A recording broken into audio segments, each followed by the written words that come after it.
자, 2년 실거주 안에도 양도세 비과세 해준다 라는 주제를 가지고 한번 이야기를 해보겠습니다.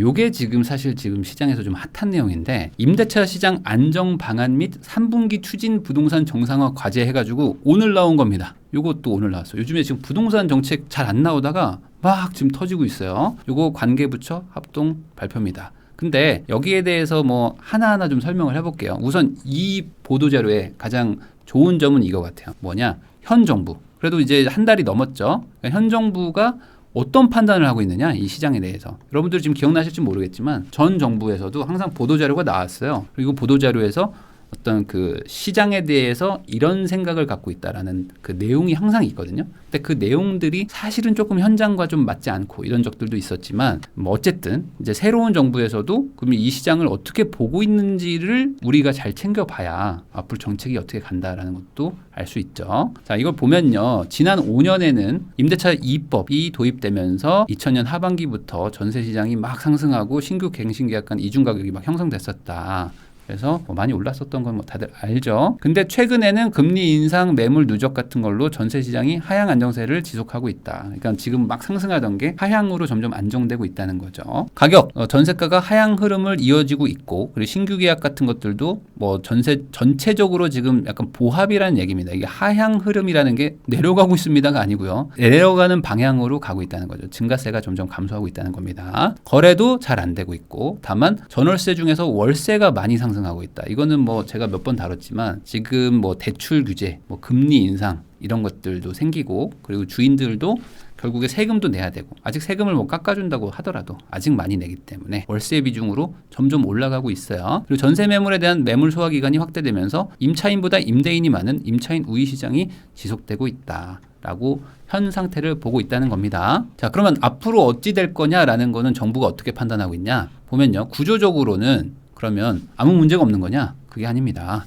글로벌 경기 둔화가 예상이 되고 금리 인상이 가속화가 되는 거, 그리고 가계부채가 어쨌든 많다는 것 자체로는 가격 안정 요인으로는 작용할 수 있다. 그러면 뭐 아무 문제가 없냐? 뭐 그러면 문제 없어 보이잖아요. 근데 그렇지는 않다. 왜냐하면 전세 시장은 여전히 불안하다. 그러니까 뭐 단기적으로 지금 안정화가 된 것 같지만 불안 요소는 있다는 이거죠. 그리고 국지적으로는 수급 미스매치, 그러니까 뭐 서울이나 뭐 수도권 얘기를 하는 것 같아요. 뭐 공급이 많은 지역도 있지만 공급이 적은 지역에서는 여전히 리스크가 존재한다. 그러니까 뭐 지금 현 상태를 뭐 정확하게 판단하고 있는 것 같아요. 그러니까 지금 수치상으로는 보합인 건 맞는데, 그럼 이게 안정화가 되는 거냐? 그건 아직 불안 요소가 있다는 거죠. 자, 그럼 불안 요소가 뭐냐? 계약갱신 요구권 등 이런 것들을 못 쓰는 계약 만료권. 그러니까 지금 8월부터 임대차 3법에 그 보호를 못 받는 물건들이 나온다 이거죠. 그리고 가을철에는 원래부터 이사를 많이 가는데 이런 것들이 딱 엮이면서 임차인이 단기적으로 부담을 느낄 가능성이 많다. 그래서 서울 아파트 입주 물량 같은 것들을 보면 입주가 많으면 좋은데 그런 부분도 지금 안 맞죠. 그리고 뭐 속상한 얘기일 수도 있지만 둔촌주공이나 이런 것들이 계속 밀려나가면서 향후 입주 물량도 좀 부족한 상황에서 분양도 안 되고 입주도 지연되면 이게 나중에 또 어찌 보면 좀 뇌관이 될 수가 있다. 이렇게 상황을 판단하고 있는 것 같습니다. 그러니까 이런 불안 요소가 분명히 있으니까 선제 대응을 합시다 라는 게 정부의 판단이에요. 자, 그러면 어떻게 정부는 대응을 할 거냐? 크게 이렇게 보면 될 것 같아요. 임대차 시장 안정 방안으로 해가지고 임차인의 부담을 경감시키고 임대주택을 많이 공급하겠습니다. 이건 뭐 맞는 얘기죠. 임차 시장을 어떻게 해결합니까? 임대 물건, 그러니까 빈집 많이 짓겠습니다. 임대용 물건 많이 짓고요. 임차인들 어떻게든 비용을 좀 깎아주겠습니다 라는 거죠. 근데 2번은 뭐 당장은 안 되니까 이거보다는 우선 1번이 더 중요하겠죠. 자, 어떻게 할 건데 하나씩 보죠. 자, 근데 여기서 상생임대인이라는 단어가 나왔어요. 상생임대인. 처음 듣는 분도 있겠지만 사실 상생임대인은 지난 겨울에 한번 나왔었죠. 갑자기 나왔습니다. 전 정부에서 상생임대인이라는 제도가 나오면서 이거 뭐야? 라고 했다가 뭐야 이게? 라고 하면서 실효성에 의문을 띄우는 분들이 많았고, 그러다 보니까 잠깐 반짝했다가 완전히 없어져 버린 그런 제도예요. 뭐냐면 이게 다주택자도 해당이 안 되고 9억을 초과하는 집도 해당이 안 되고 1가구 1주택자만 해당이 되는데 그분들한테도 혜택이 아주 적었기 때문에 이거 안 한다라고 이제 없어졌던 제도죠. 없어진 건 아니죠. 그냥 사실상 그냥 사문화된 제도. 왜 그러냐면 기본적으로 임대인이라는 존재가 1주택자보다는 그래도 다주택자들이 조금 더 많은데 다주택자는 아예 해당도 안 됐고요. 그리고 1주택자 기준에서 봐도 실거주 2년을 해야 양도세 비과세가 되잖아요. 근데 1년만. 이게 제일 조금 그 미스테리했는데 실거주 2년 하면 비과세를 해줍니다라고 했는데 플러스 2년을 더 계약을 해서 전세를 주시면은 1년만 인정해줍니다라고 하니까 사람들이 좀 황당해했던 거죠. 아니 1년만 인정받는 게 무슨 의미가 있냐고. 그러니까 2년을 인정을 해줘야 비과세인데 그러면 1년 인정받고 나머지 1년 채우라고 또 들어가라는 얘기냐 뭐 이러면서 이게 뭐지? 라고 했었던 게 있었단 말이죠. 그래서 이게 요번에 바뀝니다. 그래서 이게 9억을 넘어가는 것도 괜찮고요. 다주택자도 괜찮고요. 그리고 5% 이내로만 인상이에요. 기존 임차인이든 새로운 임차인이든 5% 이내로만 인상하시면은 실거주 2년 인정해 줍니다. 요게 큰 거죠. 요게 되게 큰 겁니다. 자, 그래서 조금 내용을 상세하게 보면요. 좌동, 그러니까 직전 대비 임대료를 5% 이내만 인상하시면 신규나 갱신이나 상관없다. 아시겠죠? 그리고 1세대 1주택자에서 상관없다. 다주택자든 뭐 누구든 하시면 된다. 그리고 2년 거주 요건을 면제해 준다는 겁니다. 이게 되게 큰 거죠. 그리고 장특공제도 2년 거주 요건을 뭐 면제해 주겠다라는 게 있습니다. 특히 1세대 1주택이면은 전세 한 번만 더 주시면 그 사실상 2년 실거주 하신 거나 마찬가지로 해드릴게요 라는 게 이번 정책의 핵심이라고 보시면 돼요. 자, 그러니까 이제 딱 5% 물론 지금 전세가 많이 뛰었어요. 그냥 평균 수치만 봐도 2년간 거의 30% 가까운 전세 상승이 있었는데 서울 수도권 쪽은 아파트는 그 정도 올라갔죠. 근데 그걸 5%로 올리려니까 좀 어찌 보면 그 집주인들 입장에서는 나 뭐 한 20% 손해 보는 것 같아. 이거 현금 받아가지고 뭐 다른 것도 하고 막 해야 되는데 빚도 갚고 해야 되는데라고 생각을 하셨을 수도 있는데 한번 고민해보라 이거죠. 5%만 올리시고요. 그러면은 임차인 입장에서는 어쨌든 전세가가 안정되니까 좋은 건데 이거 한 채 있으신 분 어차피 이거 2년 실거주 하셔야 되잖아요. 그래야지 양도세 비과세 받으시잖아요. 네. 그렇기 때문에 지금 내보내고 막 들어가시려고 하시는 것도 있고 다주택자분들 입장에서는 어차피 나 뭐 들어가는 게 무슨 의미가 있어 하면서 올려나 받아야겠다라고 하셨는데 그러지 마시고요. 조금 한 번만 좀 기다려 주시고 저희가 이거 혜택 드리면은 양도세도 좀 깎아드릴 게 있고 이거저거 좀 좋으니까 요거 한번 고민해 보세요. 자, 그럼 저는 다주택자인데요. 혹시 2개 가지고 계신 거 아니에요? 네, 맞습니다. 그러면 2주택자이신데 지금 한 채 실거주 인정 받으면요. 저희가 한번 바꾼 거 있잖아요. 뭔데요? 그 2채 중에 하나 팔면 그 즉시 1주택자가 된다. 그래서 바로 팔아도 비과세가 되지 않습니까? 그렇죠.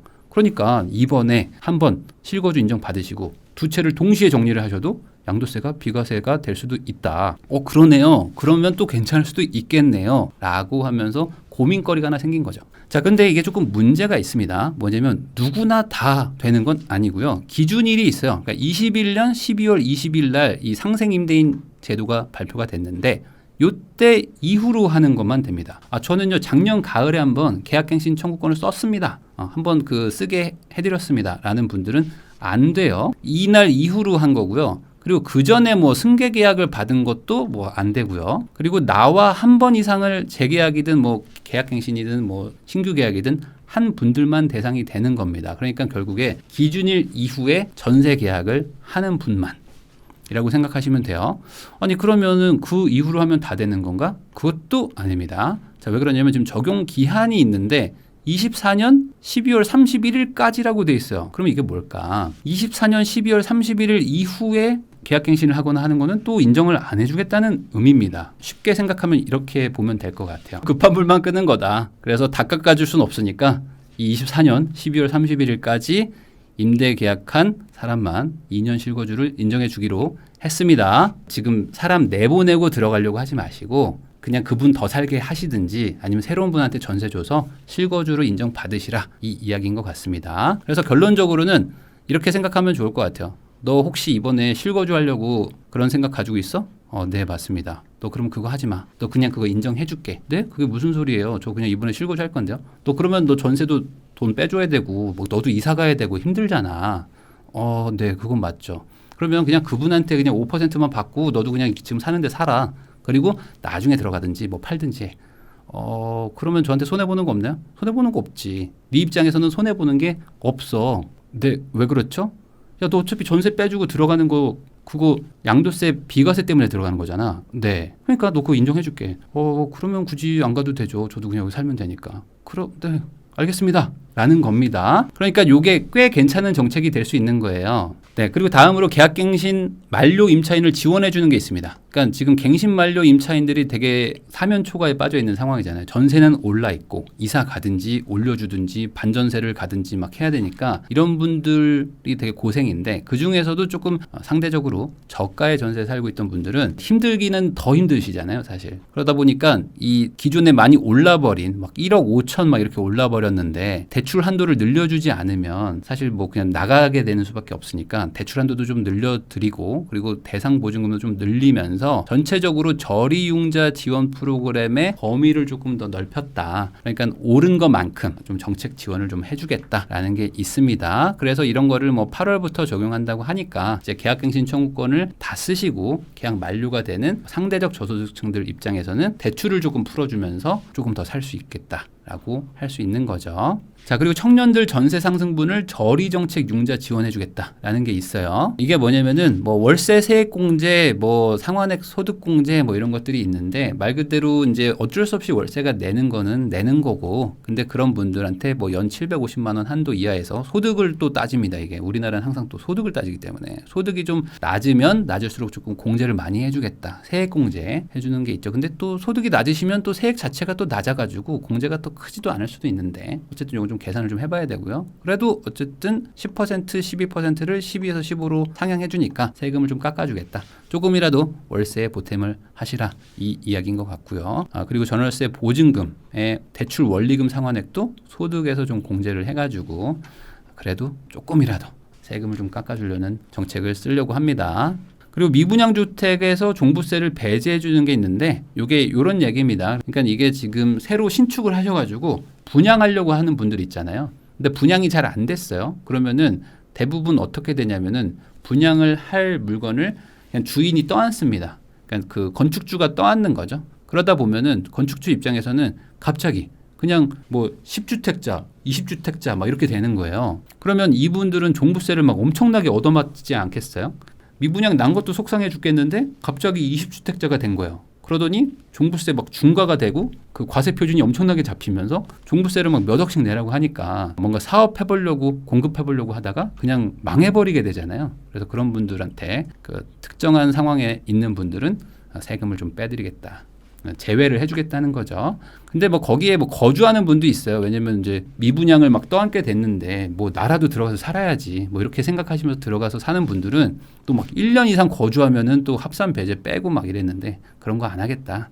그냥 미분양 주택이면은 그냥 웬만하면은 다 종부세에서 빼주겠다. 그러니까 좀 싸게라도 팔든지 해서 정리하시라. 뭐 이런 내용인 것 같습니다. 그리고 이제 세금을 또 깎아주는 것 중에 하나가 이제 건설 임대가 있습니다. 그러니까 이게 매입을 해가지고 임대를 주는 게 있지만 그건 이제 기존 주택이고요. 이제 건설 임대는 신축을 하는 겁니다. 그러니까 요즘에 이제 공급이 부족하다 보니까 신축 많이 하세요라는 어떤 인센티브로서 건설하셔가지고 임대사업자 내시는 분들은 뭐 종부세도 좀 빼드리고 뭐 양도세 같은 것들도 조금 좀 빼드리면서 어떻게든 조금 깎아드릴 테니까 집 짓는 거 그냥 계속 하시라라는 내용의 그런 정책도 있습니다. 자, 그리고 거주 의무 완화 이게 지금 또 핫한 부분 중에 하나죠. 자, 이 주택 구입 목적으로 주담대를 받았을 경우에 규제 지역이면요 6개월 안에 기존 집을 처분하라는 게 있었어요. 이게 원래는 2년 내에 뭐 전입하고 2년 내 처분이었는데 야 이거 안 된다 이렇게 하니까 일시적 2주택으로 이거 A에서도 돈 벌고 B에서도 돈 벌고 둘 다 번다 라고 해가지고 지난 정부에서 6개월로 줄여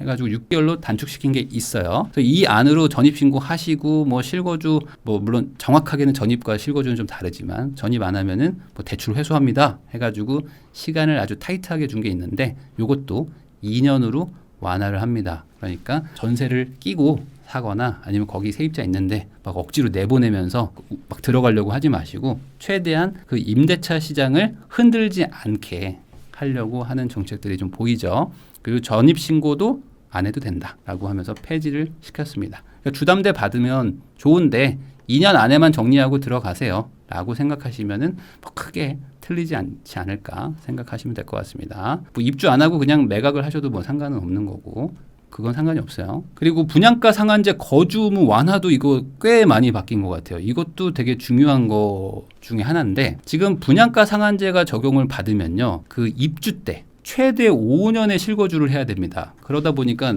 그런 기사 많았잖아요. 신축이 보통 생기면 그 동네의 전세 물량이 확 늘어나면서 옛날에 헬리오시티 같은 거, 헬리오시티가 막 전세가 막 3억대까지 떨어졌었잖아요. 막 9천 몇백 세대 중에 상당수가 전세로 나오면서 전세 입자를 못 구해가지고 전세가 반대로 역전세 같은 게 일어나면서 전세 물량이 너무 넘치니까 가격이 막 하락했었는데, 최근에는 이 실거주 의무 이런 게 생기고 또 뭐 전매 제한도 생기고 하면서 시장에 공급이 안 됐어요. 그러니까 막 실거주자들이 막 들어오니까 전세 물량이 늘어나지도 않고 했었는데, 이거를 약간 유연하게 바꿔준 겁니다. 그러니까 실거주 하셔야죠. 하는데 양도하거나 상속하거나 증여하기 전까지만 하시면 됩니다. 그러니까 입주하자마자 바로 실거주 하실 필요는 없는 거예요. 저 분양받았는데요. 그러면 실거주 하셔야죠. 어떡하지? 하면서 막 큰일 났다.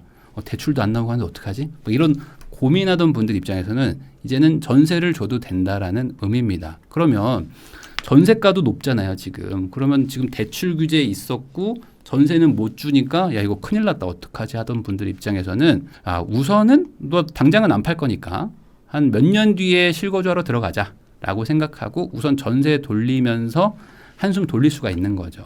그래서 요 정책이 사실은 뭐 약간 유연화 그리고 전세 물량 공급에도 도움이 될 거라고는 생각하는데, 반대로 안타깝게도 이게 대출 안 나올 것 같고 뭐 실거주 의무 있고 뭐 전매 제한 안 되고 해가지고 청약이 당첨됐는데도 포기한 분들도 꽤 많았거든요.